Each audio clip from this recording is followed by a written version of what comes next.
to do a deal with you after that. You know what I mean? Yeah, I come out live and be like, hey, this is what they're offering. So if they want them so bad, they should probably offer a little more. But Put the cards on the table. yep. It's not a I bad can idea, see honestly. as this drags out more, I won't lie. I do have a gut feeling that the Jets kind of have a little bit more leverage than the Packers at this point. I'd be ecstatic with the 2 first-round draft pick or second-round draft picks at this point. I really want 13, but It's only because oh god, we're live. And now I'm gonna have this. Yep, we discussion. are live. Yep, I Um, like it when we start the show, just having discussion. I think that's a good way to start the show. Yeah. So the only reason I feel that way is because nobody else is really jumping in. Nobody's like bending over backwards, like, oh, okay, now the Jets are only offering this. Okay, well we'll offer this for Aaron Rodgers. You know what I mean? So I agree there. I also think the longer they let it play out, the more probability of someone getting hurt in an off-season program and a key quarterback position opens up, and then they're like saying, hey, we're a contender this year. We need a quarterback for 1 year, and they throw something at us. You know what I mean? So it's interesting. It's really interesting. that was we could literally hold that out until September. There's no reason for us to make a move. Yeah, I mean we're already paying the salary, so it doesn't. If they're not offering us the 13th, or if they're not offering us those both second-round draft picks, there's no reason for me, in my opinion, to jump. No, if we don't get at least one first rounder, I like at this point with how long it's kind of dragged out, it's kind of lost its initial feeling for me, I guess I'll say. But if we don't get one first rounder, I will be pissed. We gotta get one. I sent you guys the proposal that I saw somebody make the other day, and I think I'm really on board if this happens. That we get both of their seconds, so we get 42 and 43 to go with 45, and then we just swap first round picks with the Jets. Yeah, I would be fine with that. And if we don't get both those seconds, we better at least have a contingency to where if something happens, it triggers us to get a first rounder from. Like if he plays in 2024, we better have had like a 2025 like second round pick that goes to first round if he plays, or if he wins MVP, or they or they make the AFC Championship game, something that can trigger it. Right, in my opinion. Yeah. Yep. I agree. All right, Jake, introduce the show. What are we talking about today? Well, welcome back. We're just having discussion, obviously, about the Green Bay Packers. This is Wisco Fanatics Friday night. Today, we're talking offensive linemen. We are going to start with offensive tackles, I believe. Then we're going to go to offensive guards, and then we're going to finish off doing our centers. This is going to be a good episode. This is the building blocks to a good football team is in the trenches. Next week, we get linebackers and D linemen, I believe, right? For some reason, I wanted to say linebackers and running backs was next week. Linebackers and running backs? Oh, I think that makes sense. Because we tried for the most part to keep it at one offense and one defense. Yeah, for the next couple shows. That'll be next week. This week we got the big boys up front, and they are some gigantic, massive human beings that we are going to talk about today. You know, every time I look up these offensive linemen and I see 6'8", 350 pounds, I'm like, does that hurt? Do you just hurt every day? I think the smallest one I looked at was like 6'4", maybe 6'3" as a center. Yeah, I think I seen like 1'6'3" guy, and I was like, "Oh!" Looking at my down the side of my notes, the smallest tackle that I have in my top 10 is 6'4", 313. Think about that. Stronsky. That's the smallest one. Jesus Christ! You're the runt of the family. Yeah. The person he's talking about might also be the number one tackle in the draft class. Spoiler alert, not mine. Oh, not yours. I know who yours is then. Nope. Yes, I do. I'll give you a second spoiler alert. He's not number 2 either. Oh wow. What? What's wrong with this guy? Yeah. You ready to dive into tackles? I'm ready, dude. I am really ready. Let's go. Let's do this. All right, we'll start with tackles. I will again be reading Simon's. He did send them to me, so we still have Simon's rankings here. So we still get to get his thoughts on the guys that we are talking about. So I'm assuming you guys have the same number 1. Simon has Peter Skoronski number 1. I have Paris Johnson number 1. I knew it. Jake, who do you have number 1? I have Peter Skoronski. I knew you were going to do Paris Johnson because you've been talking high on him. I have I- Peter Skronsky. I regret the guy that I have number 2 when we get that far. I regret not picking him for our guys to talk about. But Bryant, who's your number 1? So that's Peter Skronsky, and this is one of the All ones right. I chose to deep dive into.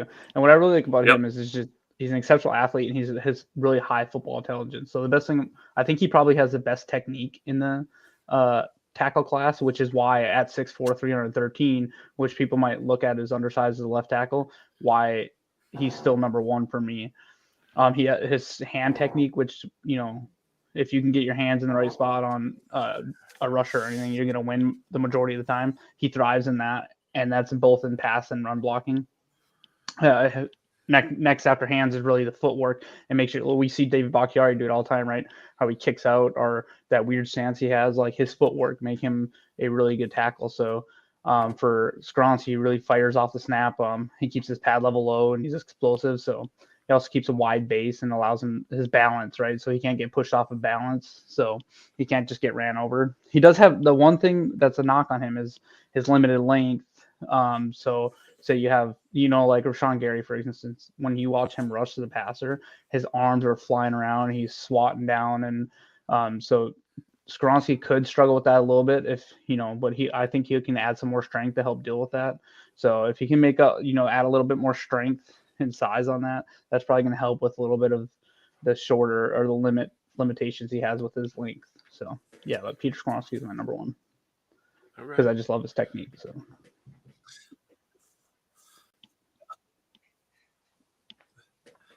Welcome, Tim. Tim's watching us again, like he always does. Yeah, and when I get to where I have Skronsky, I'll explain my concern for why I have him not number 1. But Simon's number 2 is Paris Johnson. Jake, who's your number 2? I also have Paris Johnson number 2. I will say, if I could do the rankings like this, I'd have a 1A, 1B. Bryant, who's your number 2? Paris Johnson, same like Jake. He's really good too. Like if the Packers then say we do get that That's second first round draft pick, I would be ecstatic with either of them too. Mm-hmm. Yep. I think regardless of if we end up with 13 and 15, I think we're getting at least one Ohio State player with those 2 picks. That's how I feel. Maybe so number 2, I have Darnell Wright. He's the guy that I regret not picking. Bryant's got him, and this was before I started watching tape that we made our picks to talk about, and like I'm in love with Darnell Wright. Like he's gonna be a stud. So I regret not picking him, but I have him at number 2. Simon's number 2 is Paris Johnson. I elaborated on him. Paris Johnson, 6'6", 310 pounds, great size and athleticism, able to mirror guys in pass protection and tremendous in run blocking. Great job recognizing stunts and knowing who to block. Very high football IQ. Seems like he lets players come to him rather than beating him to the punch sometimes. He only played 1 year as the left tackle and played right guard the year before, so that potential positional versatility could play well with the Packers and maybe get him on the field a little bit sooner. Needs to improve the angles of his blocks. He often allows rushers to beat him on the inside. Simon believes he will be picked in the first round, one of the first 2 tackles taken. And I think that that plays into Jake's 1A, 1B comment. What I have in addition to that is Paris Johnson played 449 pass blocking snaps, gave up 12 pressures, and only 2 sacks. Yeah, he's good. He's very good. He's so good. Jake, who's your number 3? I have Broderick Jones at my number 3. Okay. Bryant, who's your number 3? My number 3 is also Broderick Jones. Stop copying me, Jake. Okay. Simon also has Broderick Jones. I don't. That's where I have Peter Skronsky. The thing that I've seen with him that makes me a little more bullish on him is his shorter arms. And I know it's not a mental error thing or something that is a limit of him. It's just physically how he is. And that there are some writers and people that I've seen break down his tape that make it that they're concerned that he might have to move to guard in the NFL at some point. I have seen some of that. So and honestly, it could have just been the sources that I took in. the sources that I took in might have just swayed me on that a little bit, and that might have affected why my rankings are this way. But I mean, if he somehow falls in the draft and the Packers land him, I'm not going to be mad about it. Yeah. I mean, I'd still be happy to land him at 15 if some reason he fell that far. And my thought on that is I have seen that as well. Sorry. You're either getting potentially a really good tackle or maybe like an all-pro or Pro Bowl type guard if he has to kick inside because he just has that technique and he's that good of a player. So, that's fair. Tim said the Bucks are about to start. I do have thanks to Tyler Wisco Ball, I got my Buck Yeah shirt on underneath my Packers sweatshirt. So nice. Rocking with the Bucks as well. Jake, who do you have at number 4? I have my guy, Anton Harrison. Okay. Simon also has Anton Harrison. Brian, who do you have at number 4? Anton Harrison. Okay. Well, that's where I have Matthew Bergeron. That's one of my guys. So, Jake, talk about Anton Harrison, and then I will talk about Matthew Bergeron. Okay. Well, something I like about him is he has elite hands. And when I talk about hands, you could talk about his punch. You could talk about his placement. He has very good placement, and he has very strong hands. So when he gets his hands on you, that's where you are. That you're done. He also finishes blocks. I like that. I think something that's really underrated and people don't talk about enough with offensive linemen is having a mean streak. And this is something that my dad taught me. He told me the Packers offensive lines from the 90s had a bunch of guys with mean streaks. They were always angry. They were always looking to rip you to pieces. And we had Paul Brettel on last week, and we talked about A.J. Dillon, and he's a guy where the offensive line kind of has to create the hole for him. That is what Paul said. And getting a guy like Anton Harrison that is actively looking to rip your face off and then having a 250-pound running back behind you, I think that's a scary sight for the NFC North. So I think Anton Harrison would be a great fit. And one other thing real quick, he only gave up 4 sacks over 3 seasons as a starter. So I think that's pretty solid in my opinion. I like it. Do you have anything you wanted to add to that one, Brian? No, I like that. So my number 4 is where I have Matthew Bergeron. What I really liked about him is that he has really good extension. Like he keeps guys from getting into his body, which makes him easier to control. So he keeps guys at arm's length. He's really good at getting to second level. He gets a really great push in the run game. He can handle spin moves. That's something that some of these other guys have been susceptible to. So he can handle that. He anchors well against bull rush. So for him to be able to handle not only speed rushes, but just a straight bull rush, he's able to anchor well. And then what I've seen is a lot of times, and this is important, especially for left tackles, and now potentially moving into a much more mobile quarterback, which is something we discussed a little bit last week, is when he's being rushed towards his outside shoulder. So that for him, that would be his left shoulder. When he's being rushed that way, he's very good at taking that guy and just moving him and just keeping the pocket clean and keeping him away from the play. That was something that really stood out to me. Obviously, that's a tackle's job, is to keep a guy away from the play, but that stood out to me as something that he excelled at. So that's why I have Matthew Bergeron at number 4. He seems like a guy who would be good to have in the run game and in the passing game and can handle different types of pass rush or run game. Okay. So that's why I have him at number 4. Number 5, Simon has Darnell Wright. Brian, who do you have number 5? Darnell Wright. Oh, you guys are just lighting the world on fire with your originality here. Jake, who do you have number 5? You have Darnell Wright. I'm driving to your house right now. I have DeJuan Jones. Okay. Number 5 is where I have Broderick Jones. That's my other guy. So, Brian, talk to me first about Darnell Wright, and then I will talk about Broderick Jones. And yeah, you feel free to jump in anytime, Tyler, because I know you love this guy. But for me, the reason I have him a little bit lower is because I think he will end up being a right tackle, but I think he could be probably the best right tackle out of this draft class. He's a mammoth. Like he's 6'5", 333, but his size and powers just will overwhelm people. 945 RAS score. Yeah, they say he has like athletic limitations, right? No, it's just that people have kind of knocked him. Yeah, people have knocked him on his like flexibility or something like that. You know what I mean? So the thing was that he showed better footwork and everything in 2022, and then his pass blocking improved yearly, and he gave up 0 sacks in pass blocking reps or whatever out of 507 snaps. Only 8 pressures too. Exactly, it's insane. And so he can really drive the defender back when he fires out of stance. I think he will need to develop his technique a little bit because he does kind of get lazy or sloppy at times.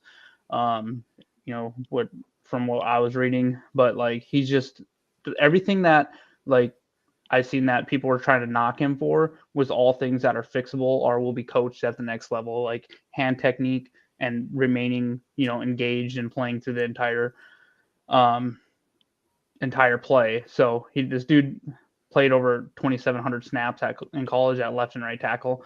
So I think if we were to take him, I would love him in the early second round. If we were to take him early second round and put him at right tackle, I think he'd be set and forget and just develop a little bit more, let him learn a little bit under NFL coaches. And I think he could be like a mammoth there because he absolutely does. Like when you hear 507 snaps, 0 sacks in the SEC going against top pass rushers that are about to get drafted ahead of him, that's some pretty good pedigree right there. So, yes. Yes. I'm glad you brought that up because he went against Will Anderson. He went against Jalen Carter. He's gone against guys that are going to be first-round picks this year. So I'm glad you brought that up. Right. First-round draft picks ahead of him. That's what's insane. Right. And he beat them. Right. Yes. He put Jalen Carter on the ground at least twice because I watched all the offensive snaps from that game. He put Jalen Carter on the ground at least twice. By just like having Jalen Carter coming at him and basically just swatting his hands down and then just putting him face first into the ground. Yeah, he lets people kind of come into his body, so that he might end up getting beat by some speed at times. But like I said, that's all for me. That's all technique and trusting his strength and his playability. And I think that you put him on an NFL team that's going to help him develop that. I absolutely think he could end up being the best right tackle out of this draft class. See, and I noticed this is what I have written down to go with this is that I noticed he's got like pretty good lateral quickness. And I think his RAS score just kind of goes to show that as well. I think that's with his footwork. He has strong footwork. So yeah. He's another guy too that I've seen that identifies different types of rush styles as well. And then like I just mentioned with Matthew Bergeron being a guy who takes bull rushes to the outside, he's Darnell Wright is a guy I've noticed who on inside rushes basically just keeps his guy going across the formation and keeps his guy from getting anywhere near the quarterback. So that's let him trip over a guard or something. Yeah. So my number 5, I have Broderick Jones. One of the reasons that I like him so much is, and I'm, having him at 5, like it felt wrong because like he could be, I mean, you could honestly, my top 5, like you could put him in any order and I'd probably still be okay with it. Like outside of putting maybe Paris Johnson anywhere lower than 2. But other than that, like any of the other top 5, I'd be fine moving them around because they all have such great traits. What I think Broderick Jones might be the best at out of all of these tackles is pulling in the run game. I noticed he's got the speed as well. I think that's something that Darnell Wright could do really well. But Broderick Jones, he's a 944 RAS, so he's right behind Darnell Wright. So he's great pulling. He makes huge holes in the run game. So we're just going to keep referencing Paul Brettel and agreeing with him that A.J. Dillon needs a big hole to run through. Broderick Jones is a guy that can create big holes to run through. So potentially useful there. He is at times susceptible to an inside rush, and that is why I have him a little bit lower.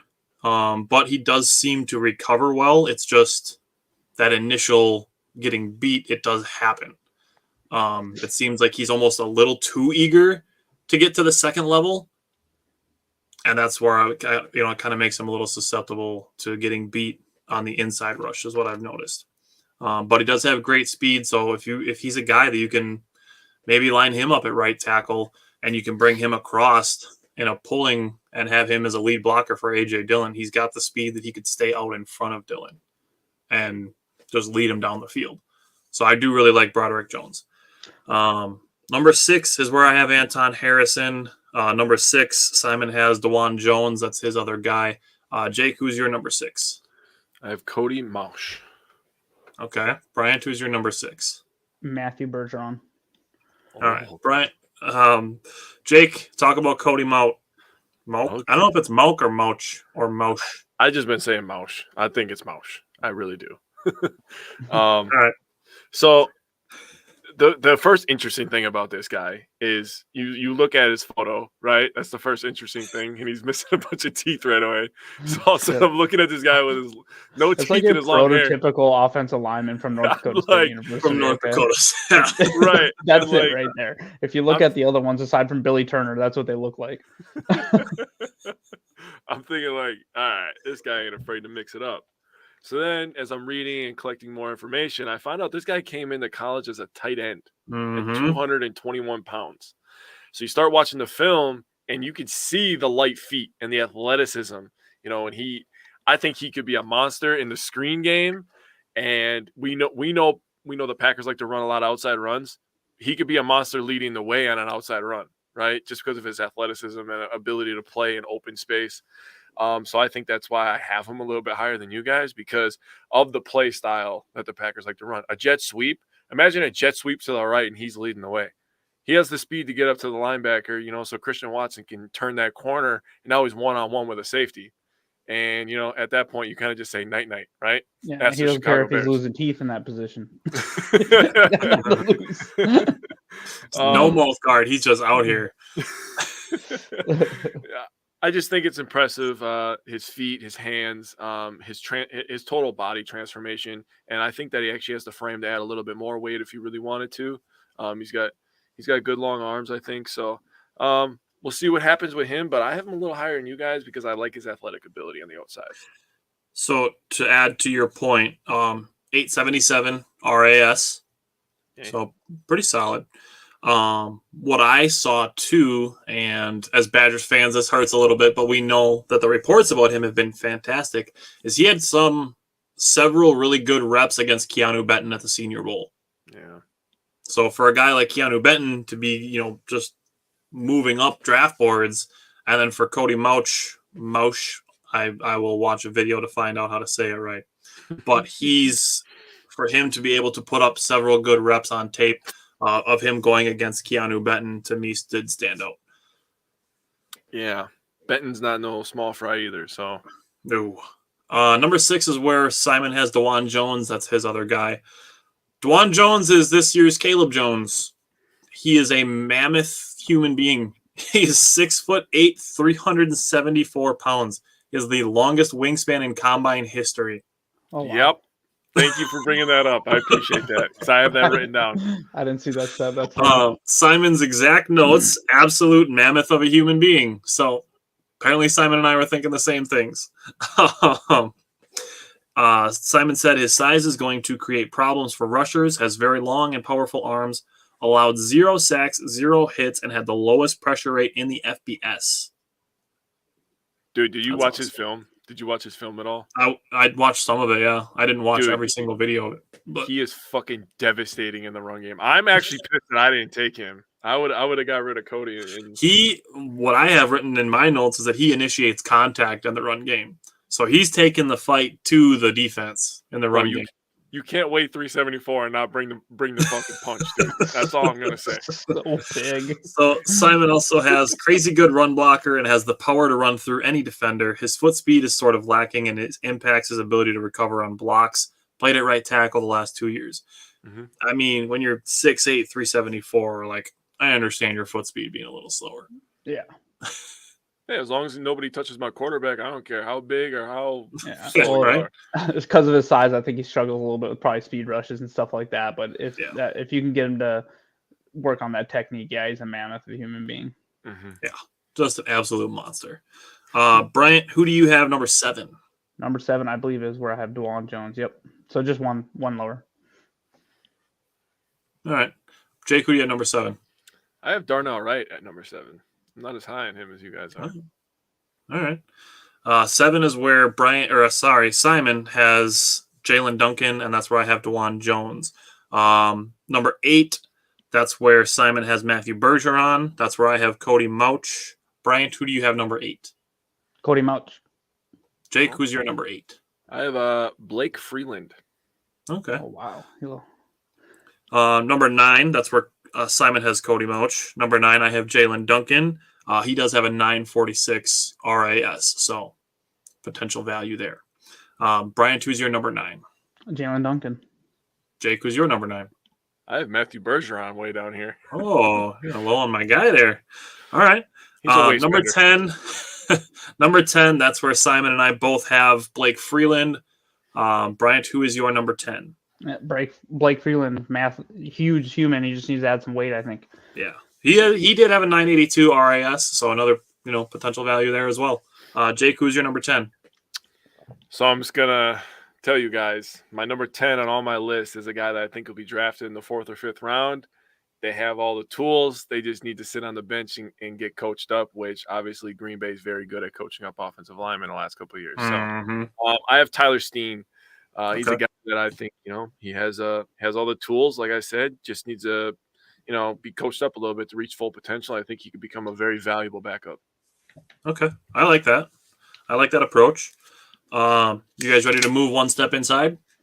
Yes, sir. All right, let's talk guards. Bryant, we'll go to you first.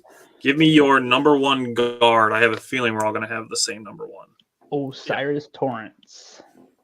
All right, I also have Osiris Torrance. Simon has Osiris Torrance. Jake is nodding, so I'm guessing he also has Osiris Torrance. So, Bryant, tell us a little bit more about him. Yeah, just a huge guard. Okay, like we were talking about Darnell Wright being big. Like Osiris Torrance is essentially the same size, 6'5", 330 pounds, right? Just physically intimidating mountain of a man. Guard with a huge power and drive on the block. He has good pass protector skills as well, and they will continue to develop with NFL coaching. So it's super light on his feet for his size. The thing I really thought was interesting was people thought he wouldn't play that well. He played his first 3 years in college was in Louisiana. Excuse me, obviously not playing the highest competition. He moved to Florida, and everyone thought maybe he would be as good. Well, he just moved to the SEC, didn't give up a single sack, and didn't have a single penalty the whole year. So there you go for that. 0 penalties. Yep. Bulldozer in the run game, like I said. He's not. So the one thing, little knock on him that people try to put on knock. He's not as fluid as an athlete, so he just needs to use his technique to win. But luckily, he has a really good technique. So he'll be a little susceptible to like inside quick rushers. But I think he, with continued coaching, shouldn't be much of an issue. And then he played over. Another thing I really liked is he played over 3,000 snaps. Yep. In college. This would be another person I put that would be an absolute steal in the early 2nd round. The last thing I want to see is us not take him and him go to an NFC North. Like Chicago. Rival. I'd be bummed if Minnesota got him or Chicago. Yeah. So Detroit's always had a good offensive line. They I just don't think haven't they'll been able to put a guy who's going to take the snap from them. So But this is where I'm because I really like a lot of these, and I'll talk the same with my center. I really like some of these people that might fall into the late first. Or welcome to the trap. Yeah. You're falling into the trap that Jake and I have been in the last 2 years. Is that you do a bunch of research on guys, then you fall in love and you want them on the Packers, and they get drafted by the fucking Cowboys. Jake, you remember Semi Fehoko? I'll never forget. I'll never forget watching his name go to Dallas, and I was like, God damn it! And I like really, you couldn't go anywhere else. Like you couldn't get drafted by Baltimore, or at least I could be happy for you. Dude, just go to out. Cleveland, and then I can watch a Cleveland game. It's not like he's killing it, you know what I mean? So I know, but still.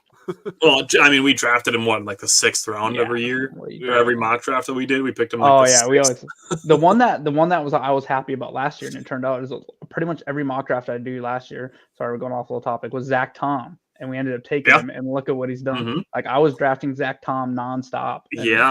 Jake and I drafted Zach Tom a bunch. And Romeo Dobbs we drafted a handful of times too, so I was happy to get him. Romeo was definitely overlooked, and it showed on the field. I'll say that. I drafted. I had him. I was much higher on him than a lot of people were. Yeah. All right. So number 2, Bryant, who do you have? And number 2, I have. Let me look. Can't draw a blank. Andrew Voorhees. Mostly because I love the name. I will put this Good. out there. I took him off my list because he's going to miss his rookie season with the ACL. I did a similar thing last year I with John totally forgot that Mechie. happened. Yeah, I did the similar thing last year with John Mechie because I knew he was going to miss basically the entire season, and he did. So I did leave him off my list strictly because I'm sorry, but I don't have any interest in drafting him. My God, bad. I totally blanked on the fact that. That's happened. okay. I mean, Jake has him on his list, and in his guy to cover, that's who Simon has at his number 2. My number 2, I have Emil Ekiyor. So, Jake, talk to us about Andrew Voorhees and what he'll bring to the field in 2024. Yeah, so I didn't forget that he tore his ACL, but I just wanted to rate the value how I saw it if they were completely healthy. I guess is how I looked at it. This guy is just freakishly strong. There is a rumor out there. I read this that the strength and conditioning coach at USC said that he can bench 225 pounds 40 times. Jesus. Like, save some reps for the rest of us, dude. Seriously. Wow. Insane. He has pretty good feet. I think he has potential to be very good, not great feet. Yeah, you see those elite offensive guards that could just get out to the second level and they look like they're literally floating. I mean, Bakhtiari has that at left tackle. I don't think he has great feet, but I think he has potential really, really good feet. So he could pull, he can move around. He played both guard spots and he played left tackle. So that versatility is something that obviously Green Bay values, and that's something that I now value in my offensive linemen. So that's why he jumped up a little bit on mine. He's only given up 3 sacks over the past 2 seasons, so I think that's pretty impressive. And he's a pretty big guy too, 6'6", 310. He's pretty lean, but he looks like an athlete. And obviously, like I said, he's super strong. So getting him out in those Wisconsin winters will be tough to deal with. All right, Jake, who's your number 3? Emil Ekiyor. Oh, my God. I butchered that. I'm so bad with these names, dude. I get such anxiety saying these names. Wait until we get to the centers. I know. I already texted Tyler. Was that Tuesday? I texted you. I said, bro, I'm not saying this guy's name, dude. I have a nickname that I want to call him, but we'll get there, though. My number 3, I have Nick Brocker. Bryant, who's your number 3? Nick Brocker. Okay. Cool. Simon actually has one of my guys, number 3. He has Steve Avila, number 3. Number 4 is where he has Emil Ekiyor. I had him at center. Wow. Okay. I've seen him put at center. I've seen him at center and guard. I've seen him at both as well, but I have him on my center list. I kind of, a lot of the stuff when it was kind of on the fringe like that, I went with where NFL.com has him listed. Mm-hmm. So they have him at guard, so that's where I put him. So okay, that's fair. Simon also has him at guard at his number 3. His number 4 is Emil Ekiyor. That's his guy. Jake, who's your number 4? I have Jackson Kirkland at my number 4. Oh, all right. A little high on him, but I'm with it. Multiple position player. Not super high. He's super high from where I have him, but Brian, who's your number 4? Emil Ekiyor. Okay. My number 4 is Steve Avila, so I'm going to give Simon's Emil Ekiyor notes, and then I will do my Steve Avila notes. Simon for Emil Ekiyor has him at 6'3", 307, played all of his snaps at right guard during his tenure and allowed 0 sacks and 0 hits during his senior season. They also had him playing some center at the Senior Bowl. Above average football IQ and shown he's quick to recognize twists and stunts. Has good grip that allows him to handle his opponents with ease.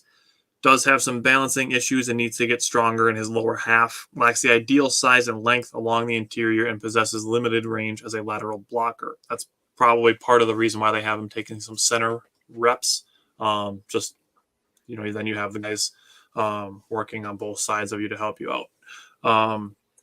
For me, I have Steve Avila at number 4, and I really like him, actually. 6'3", 332, so he's not blocking Jordan Love from being able to see over the offensive line like some of the other guys we talked about, but he's a very versatile mirror offensive lineman. So you'll hear the term mirror, and that's just basically being able to do identically as the guy rushing you. He's got very good footwork. What I've noticed too, and this is important, especially at guard, is that he's always ready for pass-off attempts. So if a guy is coming from, say, lined up across the tackle, and the tackle is starting to block him, and then there's an outside linebacker rushing, the tackle is going to pass off the first guy to the guard, and then the tackle is going to go block the outside rusher. So it seems to me like Steve Avila is a guy who's always ready for that next assignment, and that's something that stood out to me watching his tape. Yeah, for Avila, just so you, like going down to my center notes, I just put he's a monster in the inside power run blocker and is an elite pass protector in a phone booth, which obviously that's where he'd be as a center. So I do have that he can play. That's exactly where I was going with it. He's a guy who brings guys close, and then you're locked. Yeah, you're stuck. You're not going either direction or through. You're just stuck. So at a guard, that is something that would be very useful. So number 5 is where I have Jackson Kirkland. So Jake, you weren't super high on him compared to where I have him. He's a little bit lower on Simons, but Simons' number 5 is Nick Brucker. Bryant, who's your number 5? Braden Daniels. Okay. Jake, who's your number 5? I'm the same as Simon, Nick Broker. Okay. That's Simon's other guy. Simon has him at 6'5", 315, played 2 seasons of left tackle, and then moved inside to left guard in 2022. Gave up only 6 hits and 0 sacks last year at Ole Miss. Good athleticism and lateral movement. Able to mirror college defensive ends. Great size and agility with quick hands to latch onto defenders. Great in the run game. A mauler with a great motor and plays through the whistle. Simon says he can struggle to stay engaged at times and can improve his mechanics as a pass protector. Is susceptible to getting beat inside. Damn, Simon has some fucking good notes, man. Good shit, Simon. Because he doesn't have to come here and talk; he just gets to write them. Yeah, that's bad. Here, read this for me. I have Nick Broker at 3 because he does have the ability to play guard and tackle. So I put that versatility. That's why I put him over my guy Steve Avila. So that's why I did put him a little bit higher in my notes. Jake, who's your number 6? I have Chandler Zavala. Okay. Brian, who's your number 6? Richard Goresh. Okay. Number 6 is where Simon has Jarrett Patterson, and I realized that I skipped over Jackson Kirkland, who's my other guy. So Jackson Kirkland is another massive dude. 6'7", 321 pounds. He's a great finisher. He's a high character, intelligent leader. So that's something that stands out to me from him. He gets good extension. He's another mirror guy, and he gets to the second level. What really stands out to me is that through his career, he played 3,221 snaps and gave up 5 sacks. Yep. 3,221 snaps, 5 sacks. That's insane to me. It's probably insane to a lot of people, but anyways.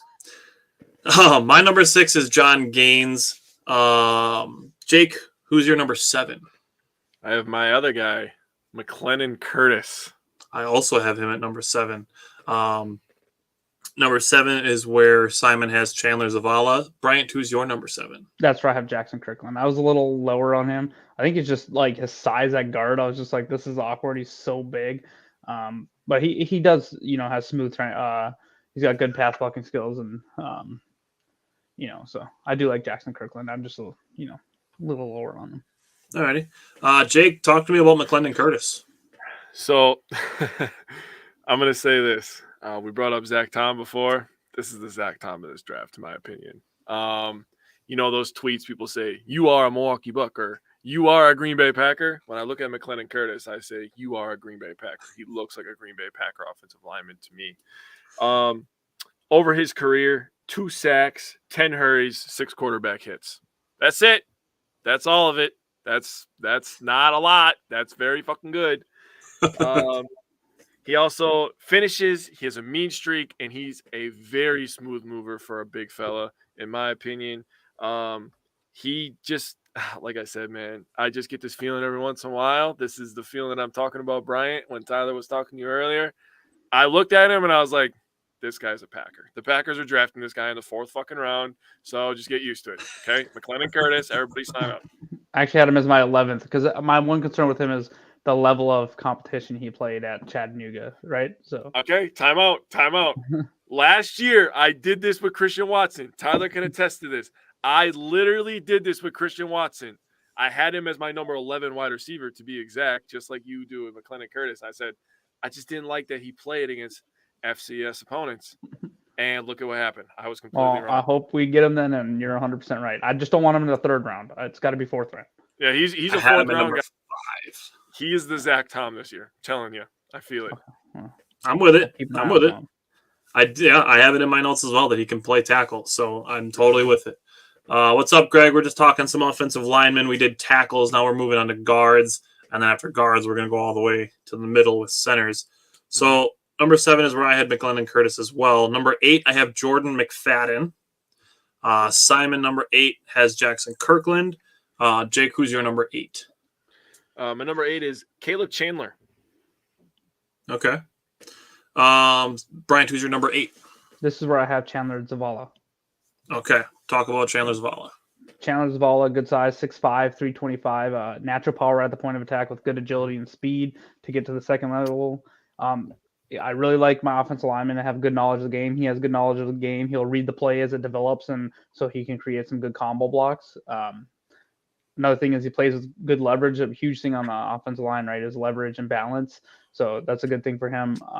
And he has good flexibility for his size, and so he'll explode off the ball in the line of scrimmage in the run game. So he does need some work in the pass pro with his hand placement because basically he won't get his hands in the right position, so they can easily be swatted away, or it causes him to lose some of the power that he does possess. So I think for me, in my opinion, he, with that NFL coaching, like I've talked about, I think he could be a very good day 3 prospect, probably like around 4 or 5 that, you can bring in and develop for a year and then see what you get out of him. Or, towards the back end of the year, if you need someone to come off the bench because someone got injured to where he's kind of learned the NFL game, pretty good prospect, I think. So Greg said, nice. Osiris Torrance should be number 1. Am I being a spoiler? No, we started at number 1 and are counting down to number 10. Number 1, Osiris Torrance. That was across the board. All 4 of us had him number 1. That was an easy consensus number 1. So you're not being a spoiler at all. You're on board with the rest of us. As long as he doesn't end up a Detroit Lion, I'll be just fine. Or a 49er. Greg likes both teams. Oh yeah. Oh, 2 NFL teams. Come on, man. In the same conference. I know somebody that's a Vikings and a 49ers fan. Mm-hmm. Greg said, are we going with Skoronski? The caveat being that he played tackle in college, but he'll probably be guard in the NFL. I'm glad you brought that up. That's not the only one. I'm not the only one. I also had Skoronski a little bit lower because I do think it's possible that he kicks in at guard. I had him as my number 3. Everybody else had him at number 1. Mm-hmm. So right now we are up to number 9 on the guards list. I have Nick Saldiveri. Bryant, who is your number 9? So I have Caleb Chandler. The notes I had on him, since I knew none of us were expounding on him, was that he thrives on physicality, often out-grabbling bigger defensive linemen and winning in the phone booths with tenacity and upper body strength. So I have him listed at number 9. Number 9 is where Simon has Braden Daniels. Jake, who is your number 9? Me and Simon are on the same wavelength with the guards, apparently. All right. Well, I can tell you his number 10 won't be the same as yours because his number 10 is McLennan Curtis. Who is yours? TJ Bass. Okay. All right. Brian, who's your number 10? TJ Bass, put work in progress with high-end physical traits. Yes, sir. Okay. My number 10 is guys that need work but can turn out. That's what my number 10 is. My number 10 is basically on here because of his RAS score. I have City Sau at number 10. He's 6'5", 323. He's a 9.93 RAS score. It would be a damn shame if he didn't, huh, Chris? Hey, there's good fishing in Wisconsin, so. What I have with City Sau, he started 55 of 57 career games, and out of his career, this is another nuts guy too. 1,956 pass blocks, only 9 sacks. Oh shit, that's not bad. So basically 2,000 pass blocks and only 9 sacks. So kind of a flyer guy who has elite size and strength combinations. So I put him at my number 10 just to kind of put him on there as like a flyer guy. Are you guys ready to kick all the way inside and talk centers? Yes. Um, Stop it, Jake. Who invited him, bro? got some I don't know. shenanigans going on in the comments. I'll I don't just know leave who it at that. is. I don't know him. I don't know who that is. Just casually has the same last name as me, but whatever. Yeah. All right, let's talk centers. Bryant, give me your number one center. I think we all have a consensus on this one as well. John Michael Schmitz. Oh, okay. So Simon and I also have John Michael Schmitz. Who's your number one center, Jake? Joe Tittman. It is. It's Joe Tittman. I mean, are you surprised, Brian? No, Dude, I have a Jake's number only two. been This guy's talking a about him freaking all year. monster. I have He's a a guy number two. that could kick out the guard. You guys want to rock, paper, scissors? Who gets to talk first about their guy? Me. Okay. Or Jake just dibs is it. Hey, have you seen What's up, 8 Mile? Taylor? We're just starting with centers. We've covered guards and tackles, and we are doing centers now. So, Jake, talk to me Sorry. about Joe Tittman. The person I was most excited about was Tittman. I'm sorry, I have to take this one. Usually I would be like, Brian, you go, man. I'm gonna be a nice guy. You're but just right you're now, just ready for the tip, weren't Here you you? go. I'm always ready. Always. All right. Oh, man. we're just fucking children. Just children. So the thing about Tittman, the first thing that you notice is he's a 3-time all academic Big Ten.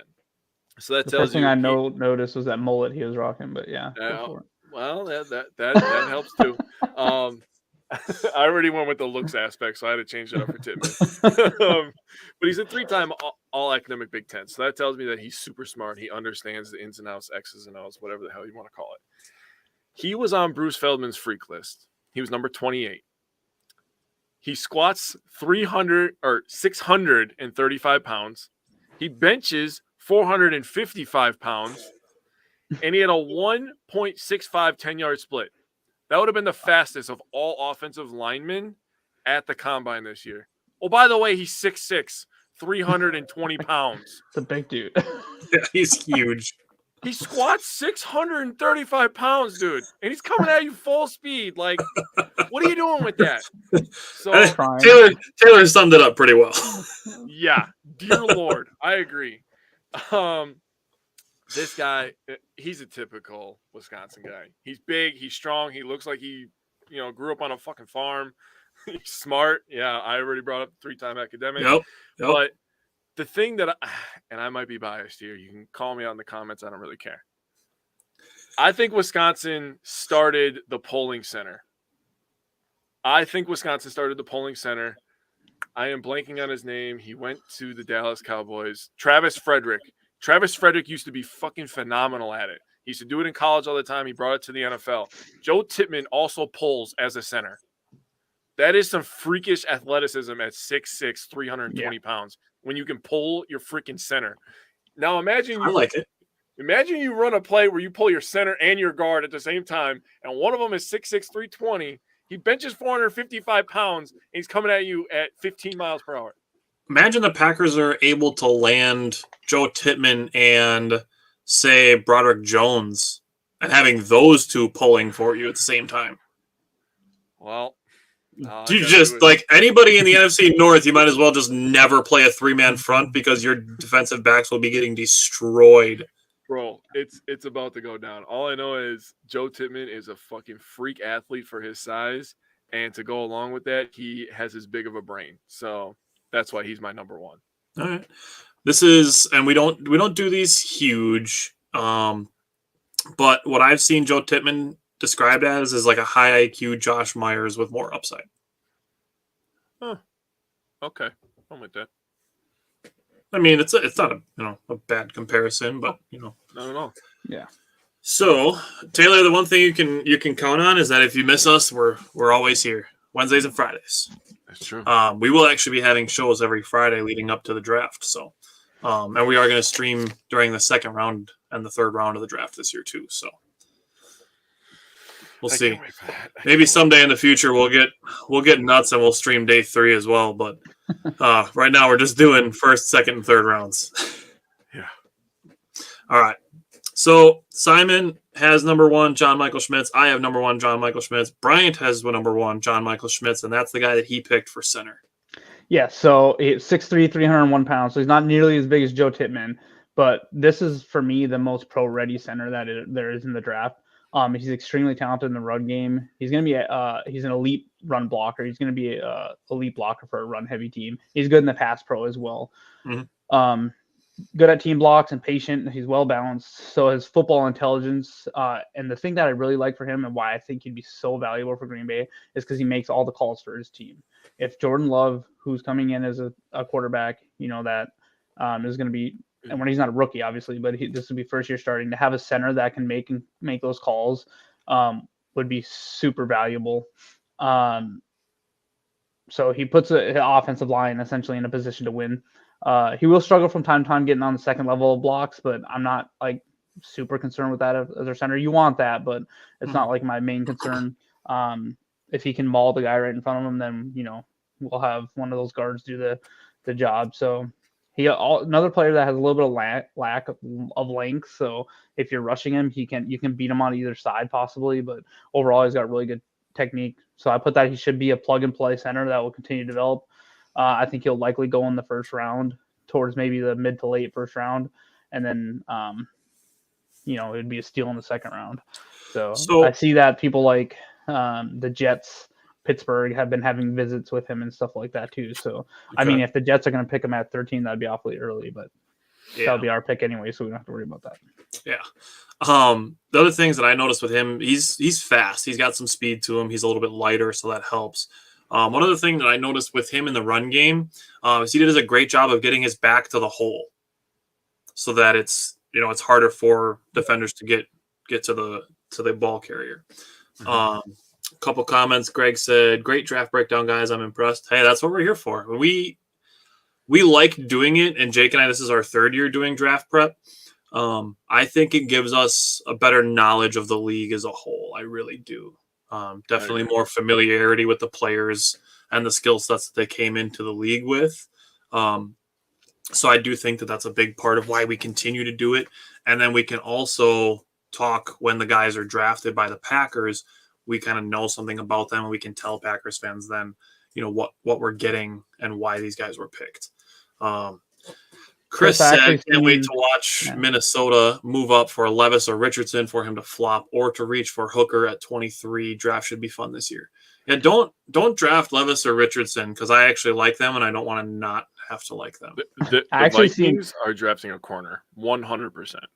Yeah, Chris obviously follows Vikings closely. He seems very convinced that they're going to draft quarterback this year. And actually, one of the mock, I know it doesn't mean much on NFL.com. It had Will Levis falling to Minnesota, which I would not love, but I don't think he's making it past 10. I want to answer this next statement by Chris. He said, "Off season is seriously super fun time, in my opinion. It depends on who you talk to, I guess. Chris, you're a cool guy, so I feel like that's fun with you. But there's a lot of people. I'm just kind of like, yeah, I hate the fucking off season. Yeah, I like the ramp up to the season. I think the dead zone between if you don't make the playoffs or you're out from like January to March-ish time frame now. But now that we're ramping up for the draft, we hit the draft. I mean, on 17 April, the Packers are having an off-season program. They're not going to do anything but lift weights. But you're moving right into the draft, and you're getting all the rookies in, and it's full steam ahead essentially. Yeah. And so, this part of the off season is fun for me. I think one of the things that I really start to associate with doing the draft prep, I think, is spring. Like I really start to feel like that's where it's starting to get. Except we're supposed to get 5 to 8 inches, Tyler. Oh yeah, that's what you get every night, Jake. I hate you. You and your brother are gone forever. I hate you, bro. Yeah, all right. Well, Bryant's fired, and we're probably canceled, so we got that going for us. So enjoy Bryant. This will be his last show. How is it my fault, Taylor? I didn't start it. Oh, whatever. I'm sure you'll finish it. Anyways, not Tyler. Yeah. Bryant, who is your number 2? Joe Tittman. I do like him. He's a beast. Okay. I'd be very happy. Jake, speaking of number 2s, who's your number 2? I have John Michael Schmidt. I put him at number 2. All right, John Minnesota Jacob shit. Jingleheimer Schmidt. All right, cool. Greg said this is the meat and potatoes of the offseason free agent period to the draft. After that, yeah, then you just pretty much kind of start getting the preseason hype trains going a little bit. We had Romeo Dobbs last year was the preseason hype train guy. So NFL offseason's easier when you're a Bucks fan. I'll say that. We got playoffs to look forward to. True. And if the Brewers are going to be good, that would be helpful. Bro, I'm a Wild fan, and I was telling my brother last night, I was like, why do I be a fan of any Minnesota team? Because they're 100% going to let me down. So Dude, they're doing good this year. They're doing good this year. They're going to get into the playoffs, and they're just going to... They might not make it, man. Well, we'll have the discussion different. They'll make that. They're making the playoffs 100%. The Wild, yeah. Simon's number 2 center is Luke Whippler. My number 2, I have my guy, Ricky Stromberg. I actually really, really like Ricky Stromberg. Even to the point of putting him above the Wisconsin man, Joe Tittman. So Ricky Stromberg, 6'3", 306. He is another quick pull player. You talk about pulling centers. Ricky Stromberg is a guy that can do that for you. He gets low. He works well with his hands. He hunts the next assignment. So like Brian was just saying, you want a guy that can get to the second level. That's something that Ricky Stromberg, he gets a good push, and then he is ready to get to the next guy in the second level or in pass protection. If he doesn't have somebody to block, he's going to the next guy, and he's putting somebody on their ass. Like, that is Ricky Stromberg. That's what he's up to. Like, he's always looking for somebody to block, and I appreciate that from him. Not that he's going to be kind of just out waiting for somebody to come to him. He's going to go find somebody to put on the ground. So I really like Ricky Stromberg in the pass and in the run game. Number 3 is where I have Joe Tittman. Simon also has Joe Tittman at number 3. Jake, who is your number 3? I have Luke Weipler. All right, I'll give you a tip on that one. It's Whippler. I put in my notes whip, like cool whip. Cool whip. Well, you putting the emphasis on the H. My safe word will be whiskey. Brian, who's your number 3? This is where I put Steve Vila because I do like his physical traits and talents, and I think if he started playing at center, this would be great.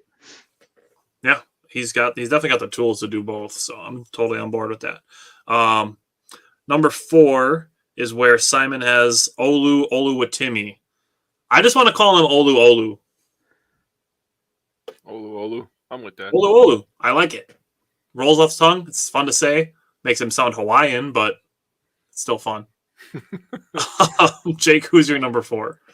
So I'm going to admit I am a little bit biased towards Big Ten, so I pushed the TCU man all the way down to number 4, Steve Avila at my number 4. Okay. Brian, who's your number 4? That's where I have Oluwatimi. Okay. That's where I have Luke Whippler. I have him at number 4. Simon had Olu. I'm just going to call him that. I don't give a shit. I'm coining the nickname now, so when he's in the NFL in September and people are calling him that, you can say that I started it in March. So Simon's got him at 6'3", 307. Only gave up 5 hits and 0 sacks. Played at center in his 3 years of college. Has impressive range. Shows the ability to land blocks on the move. Has good balance and pass protection and strong hands to latch onto the opponent. Very quick to react to stunts and twists up front. Is prone to playing off balance and struggles against counter moves. It has a bad habit of panicking on certain blocks, which can lead to flags or holding. I think that's a good balance by Simon to cover the good and the bad. Or I suppose the good and the potential improvements to make for him going into the NFL. So number 5, that's where Simon has my guy, Ricky Stromberg. Bryant, who is your number 5? So I have Luke Whippler, and I'm not going to lie. It's kind of because I have Ohio State center fatigue. So I understand. Yeah. Jake, who's your number 5? I have Jarrett Patterson. Me too. I do like that he's got the ability to play guard and center. Yeah, I heard he was a really so I wouldn't be mad if you had him. I had Luke he was Whippler. one of the ones I had at guard. So That's fine. Okay. Yeah. And Jake definitely. I like that. I like that as well. Jake, who's your number 6? Olu. Oh, yeah, me too. All right, Jake and I, 5 and 6. Nicely done. Olu, I have him as number 6 as well. Yeah.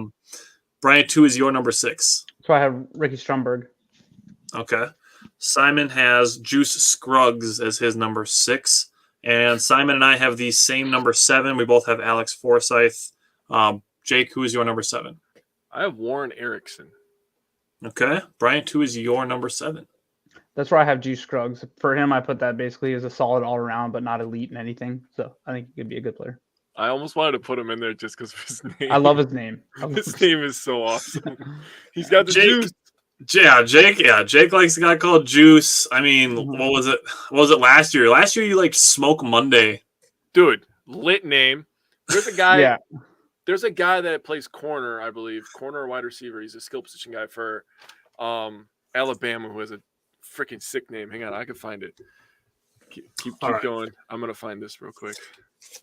Well, that's pretty much it. I mean, guards, centers, tackles. It's not a sexy group of position players to talk about, but it is a truly, truly necessary one to bring up, and that's why we cover it every single year. Even though the Packers are pretty deep at the position, we will probably just have offensive line defaulted to be part of our draft coverage every single season, just because of the importance of having good offensive linemen. So next week, Jake had half of it right. I had the other half right. It is linebackers and running backs. So we're going to have 10 linebackers and 15 running backs. We don't think the Packers are necessarily going to be going after maybe one of the top 5 running backs, but we do all believe that the Packers will be somewhere in that 6 to 15 range, looking at some of those middle round guys, if Aaron Jones or A.J. Dillon should not be on the team in 2024. So we are going to cover running backs this year. As far as quarterbacks go, we do understand that the Packers are probably going to need a backup quarterback. So we're probably just going to put that out as a graphic, as a list, and not add it to any of our shows, just because it's not going to be a super high pick. If anything, like the Packers aren't taking a first round quarterback. Probably not taking a second round quarterback. But at some point in this draft, the Packers probably will take a quarterback. So we're probably, like I said, just going to put that out as a graphic. So keep an eye out for that. That'll probably be coming in the next few weeks. Jake, did you find the guy you were looking for? Yes, his first name is Kool-Aid. Nice. Kool-Aid McKinstry. Dude, he is a corner for Bama. He's a top 10 rated prospect right now. He's like number 8. Dude, his name is Kool-Aid. Who names these kids, man? Oh, my God. You know, when I was going through the process with my girlfriend and she's saying all these hippie names, and I'm like, bro, you got to chill the hell out. She is going to be an adult, and she has to sign, like, legal documents. Do not fuck her up right now. If Kool-Aid doesn't enter the room and yell, "Oh yeah," that's one of the that is one of 2 things that I was thinking. The other thing that I was thinking is, like, what happens if he grows up and just fucking hates Kool-Aid? Yeah. Do you hate Kool-Aid? I feel like there's always a flavor of Kool-Aid. Imagine your parents name you chocolate milk, and the one thing that you hate most on the entire planet Earth is chocolate milk, and that's your name. You're lactose intolerant. I will say I haven't drank a lot of Kool-Aid since I became an adult. I should probably start picking some up. I don't drink Kool-Aid. Oh my God! Speaking of Kool-Aid, you should go watch. It's the 2 Bears, 1 Cave. Watch Tom Segura and Bert Kreischer talk about Kool-Aid. Oh my fucking God! It is hilarious. Oh God! Oh man, that shit's funny. So that was the other thing that I thought of, was like, imagine your parents name you PlayStation, and then like your favorite thing to do is play Xbox. Like, you're a PC guy. Oh man! I do like that fact that we talked about centers, and this is where I think if we do get those, like say we end up getting that extra, 2-round both those second rounders from Jets or something. I won't be surprised if we do go after a center because I do like Jake. I like Myers, but like he makes too many mistakes. Like, I feel like he at this point in his career, he like I don't know if you want to consider it a sophomore slump. Like, do we give him one more year to come out and prove it, or do we say no because we're kind of rebuilding this year, or do we like say no, let's replace it? Give the competition now. So here's my thoughts with Josh Myers, and Yeah, Josh. You said like Josh Myers, which I agree with, and that's kind of where I'm at. Like I like Josh Myers, but I don't love Josh Myers. Yeah. So the couple of things that I'm thinking with him is one, you draft somebody to give him competition, or two, you spend training camp OTAs giving Zach Tom reps at center. I wouldn't hate that, but I think he's at the same time. I think Zach Tom's so valuable either at tackle or guard that it's like. But you got to get Zach Tom has got to be on the field as a problem. You're not replacing Runyon. You're not replacing Bach.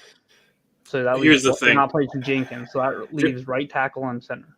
Right, and the only thing I was going to say is if a team, and the team that I suggested a while back could still be in the market for this, is if somebody pays us the second round tender for Yosh Nijman, that I want to start Zach Tom at right tackle day one. Yeah.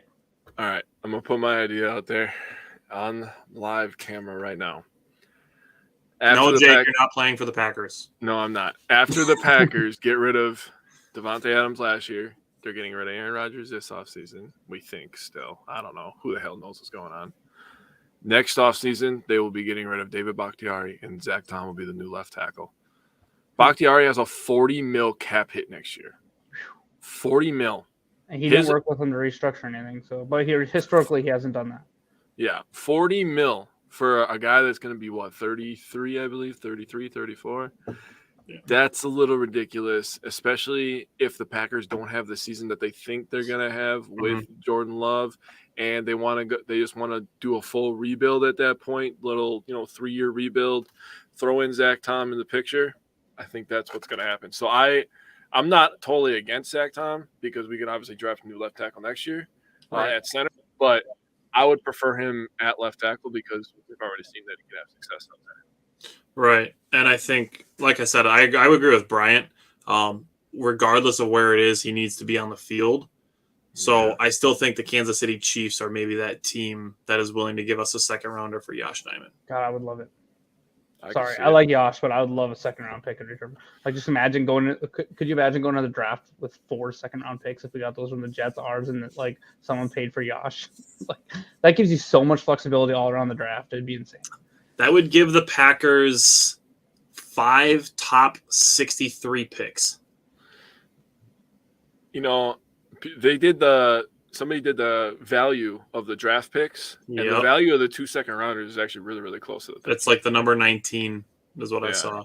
It's really close. So if you do that with a swap, then you'd probably be right there. That's why I'm saying, like, if we get 42, 43 and just swap 13 and 15, like I'm probably good with like that. Cards on the table, you know what I mean? Because I want to see if like they just like, well, we gave you a 4th for Favre and acting like this is the same situation. Like 14 years later. Yeah. Have you seen inflation lately, New York? Greg asked, question for the panel: would you give up Rodgers and Bach for the Jets' first and their first second? They need a left tackle desperately. I would do it for the first and both seconds. I would do it for the first and both seconds. I think I would do that. You're telling me 1 first and 1 second. You're for getting Rodgers and Bakhtiari. You're getting a generational quarterback with his best friend, who also, when he's healthy, is really fucking good. If not for the injury, was a Hall of Fame left tackle. Also, 2 Hall of Fame players. If we give them Rodgers and Bach, dude, that team is ready for the Super Bowl. I'm not even fucking shitting you. If Bakhtiari plays like as long as Trent Williams is playing, Bakhtiari will be a Hall of Famer. So, I think so too. Agreed. David said first and both seconds as well. I stand by this too. If he doesn't have the appendicitis, that he wins comeback player of the year and is a Pro Bowler last year. I agree with that. Agree. Hey, you're right, David. They cannot afford that. They cannot afford both of them. No. Right. They're even talking about bringing in Odell Beckham Jr. now. I'm like, where are they getting this money? Or Zeke Elliott wants to play for them. I'm like, The only thing I can think of is if Aaron Rodgers came in there. Was like, I okay, heard playing Zeke's 2 probably years. going to the Bengals. Yeah, which is weird to me because is he gonna get that much? Like snaps? right, it was actually like right before the show that I saw that the Bengals were zeroing in on. Yeah, but Zeke. Joe Mixon is gonna take the bulk of As those carries. for That's just weird to me. Odell, I saw that he's not asking for 20.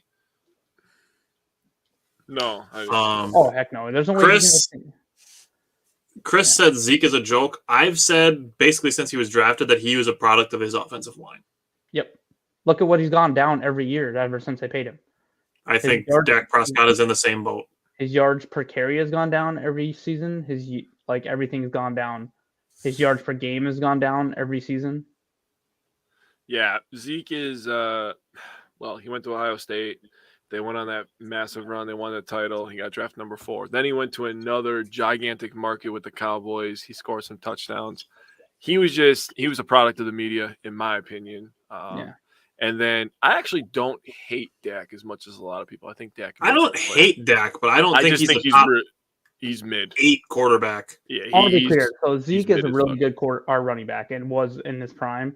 But I do think he gets a lot more credit than what his offensive line gets. I think a lot of running backs do exactly what he did on that same team. Because if you remember 3-4 years ago, that Cowboys offensive line was insane. Up till 2 years ago before they started to get injured.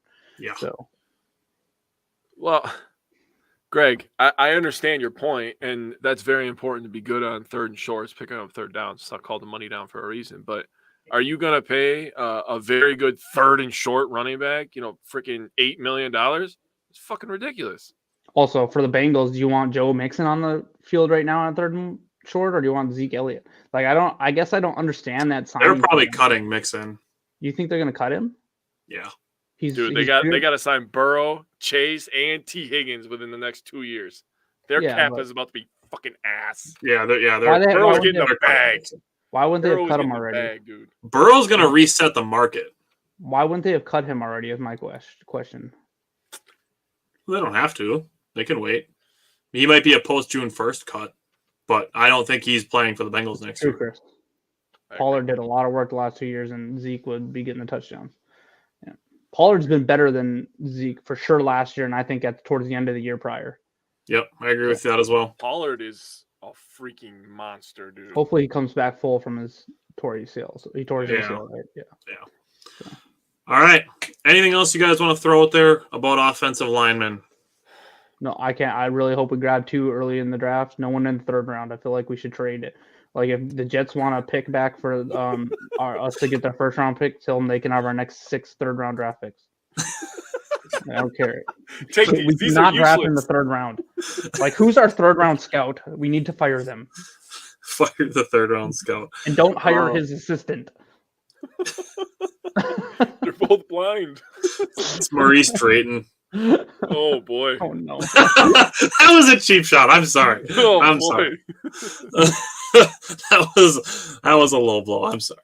All right, so we will be back next week with linebackers and running backs, and we will have more coming every week.